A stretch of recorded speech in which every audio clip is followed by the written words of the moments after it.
Antoine Boyamba, bonjour. Bonjour.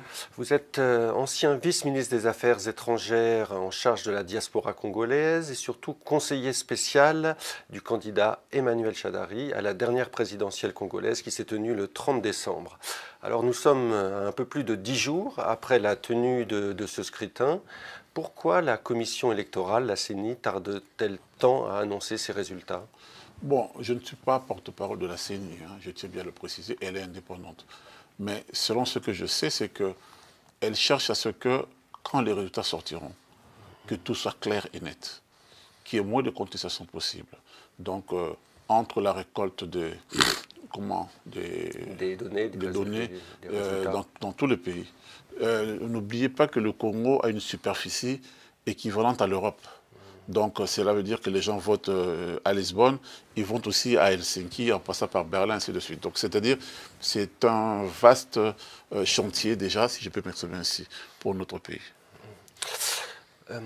Selon les observateurs, il y a eu quand même pas mal de files d'attente, des machines en panne, un report d'une semaine, l'ouverture tardive des bureaux de vote.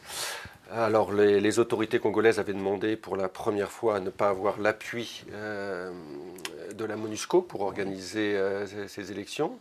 Est-ce qu'elles seront crédibles selon vous? Elles le sont déjà. Les observateurs qui étaient là, de la SADC, de l'OIF, au sein de la francophonie, ainsi que de l'Union africaine, vous diront que l'apocalypse qui nous était vendu n'a pas pris, n'a pas eu lieu. Il y a eu quelques petits problèmes. Dernièrement, on a vu aussi en Belgique où il y a eu un bug où les gens n'ont pas pu voter. Ils ont voté que le lendemain. Mais la Belgique n'est que 80 fois plus petite que le Congo. Mais le Congo, dans sa dimension, il y avait à peu près 80 000 machines à voter. Et il n'y a que 500 où il y a eu des petits problèmes. Et les 500 ont été remplacés dans les minutes qui ont suivi. Donc la CENI, je pense, sur ce point-là, a fait des performances. D'ailleurs, beaucoup de pays aimeraient bien nous imiter sous cet angle-là.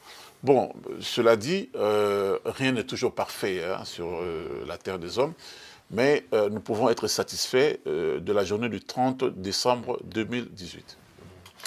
La conférence épiscopale du Congo se dit en mesure de proclamer les résultats et met en cela une pression sur le pouvoir. Vous savez, c'est inadmissible. Je pensais que les prêtres, enfin, les abbés ou les évêques, étaient plus spécialistes dans la théologie et un peu moins dans la statistique. Comment peuvent-ils dire qu'ils ont récolté 20% des données et les 20% de données donnent le résultat final? Je ne sais pas au niveau mathématique comment est-ce qu'ils peuvent nous expliquer ça. Non, mais ils disent avoir déployé 40 000 observateurs dans le pays. Non, monsieur le journaliste, ils ont déployé 40 000 observateurs qui nous disent exactement où. Vous savez, nous sommes un peu trop dans le bluff quand ça concerne la RDC. Ils ont déployé 40 000 observateurs, mais pourquoi ils nous disent qu'ils n'ont récolté que 20% de ce qui s'est passé sur tout le territoire national? Donc, je ne crois pas à ça, et je pense même qu'ils se sont rébiffés après. L'abbé Donatien Cholet, qui est leur porte-parole, au cours d'une émission sur une chaîne congolaise qui s'appelle Télé 50, a dû faire marche arrière parce que c'est inadmissible de dire ce qu'ils ont dit alors que le jour même où il y avait encore, les gens étaient en train de voter, dans les bureaux où le vote a commencé avec retard, on a laissé le bureau ouvert jusqu'à ce que le dernier inscrit ait voté. Mais on était déjà à 19h, ils ont commencé à donner des tendances. Mais on n'est pas en Europe, nous sommes en Afrique. Et avec toutes les difficultés que nous avons de communication et ainsi de suite, je trouve quand même que ça, c'est faire une pression qui est inadmissible. Donc, on l'a bien compris, vous l'accusez de rouler pour l'opposition. Je ne l'accuse pas de rouler pour l'opposition. Les faits sont là, les faits sont clairs. Bon, alors, pendant que nous y sommes, il ferait mieux de proclamer ces résultats et d'installer. Moi, je suis catholique. J'irai bien à la cathédrale Notre-Dame du Congo pour assister à l'investiture du candidat choisi par la Senko.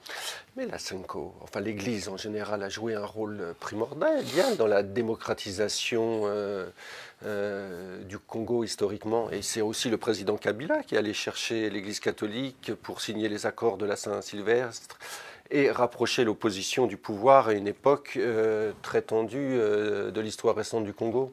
Nous sommes heureux quand l'Église se limite à ce rôle d'intermédiaire, à ce rôle de facilitateur. Là, elle est dans son rôle, de mettre les uns et les autres autour d'une table. C'est ce que nous attendons de l'Église.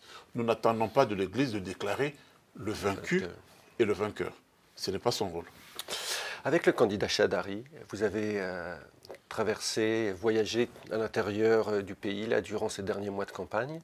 Quel est l'état du Congo aujourd'hui, après 18 ans de présidence Kabila?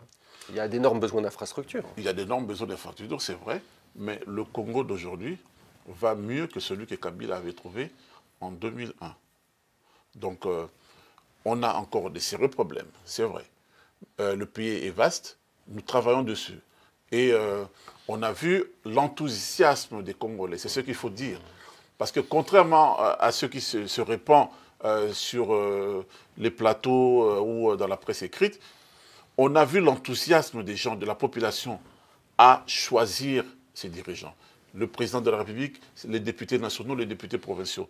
Donc c'est quelque chose qu'on peut mettre au crédit du président Kabila, qui a permis, contrairement à d'autres pays, à ce que toutes les opinions puissent s'exprimer. Donc c'est une première en Afrique, surtout dans la région qu'on appelle l'Afrique centrale, où on a vu des opposants être arrêtés en pleine campagne électorale. Il y a des cas de pays que vous devez savoir, connaître, mais chez nous, ça n'a pas été le cas. On a laissé tout le monde s'exprimer librement. Et les gens allaient vers tous les candidats de leur choix. Donc c'est ça une grande nouveauté, ce que nous devons souligner et féliciter. Tout le monde attend des tensions post-électorales à l'issue de l'annonce de ces résultats qui pourraient intervenir cette semaine. D'après ce que j'ai compris, vous nous en direz plus. Et tout Kinshasa bruise aussi de rumeurs d'un deal qui serait en cours entre le candidat Chadari, s'il était annoncé vainqueur, et Félix Tshisekedi, le représentant de l'UDPS, parti historique de l'opposition. Vous savez, ces rumeurs se fondent sur une chose, la rencontre de Genève. La rencontre de Genève où une partie de la classe politique congolaise était sur le point de vendre le pays, de donner carrément le pays entre les mains des puissances financières occultes. Parce que quand vous lisez le mémorandum issu de cette rencontre, vous tombez de nu. Vous dites, mais c'est quoi ce genre de document? Et l'UDPS et l'UNC de Vital Kamerhe ont eu la sagesse de dire non à cela. Et quelque part, ils nous rejoignent, nous qui comptons d'abord sur nos propres forces. Nous comptons d'abord sur le peuple congolais. Et l'UDPS a eu cette sagesse de nous rejoindre.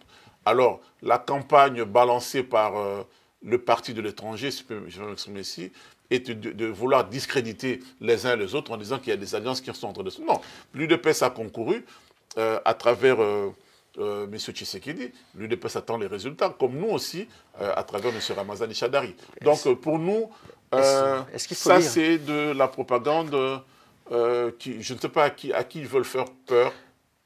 Est-ce qu'il faut, à travers vos propos, est-ce qu'on peut entrevoir une possible coalition au pouvoir entre le pouvoir et l'opposition si Emmanuel Chadari est élu? Vous savez, une coalition ne se décide que suite aux résultats. Surtout aux résultats des législatives, tant nationales que provinciales. C'est suite à cela que nous pouvons nous rassembler avec d'autres. Rien n'est exclu.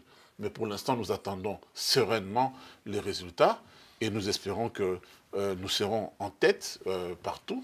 Et de là, nous allons juger par rapport aux autres. Mais la porte n'est jamais fermée. Vous savez, nous sommes en Afrique. Hein, et quand vous avez à manger, vous regardez si dans la parcelle voisine, ils ont eu à manger. S'ils n'ont pas, vous dites, venez manger avec nous. Ça, c'est une autre étape. On verra le moment venu. Dernière question. Emmanuel Chadari est sous sanction européenne, interdiction de visa pour les pays Schengen, gel des avoirs. S'il est élu, quelle relation entend-il avoir avec les pays du vieux continent? S'il est élu, il le sera démocratiquement. C'est à l'Europe de faire le choix. Veut-elle traiter avec le plus grand pays d'Afrique, la plus grande nation francophone du monde, est-ce que l'Europe, la France, sont-elles prêtes à traiter avec le président que les Congolais auront choisi librement? La réponse n'est pas de notre côté, la réponse est du côté de l'Europe. Parce que c'est l'Europe qui avait pris des sanctions, d'ailleurs injustement, à mon avis. Libre à elle de se décider. Mais cela dit, cela ne freinera pas la marche en avant du Congo vers le développement. Antoine Boyamba, merci. Merci.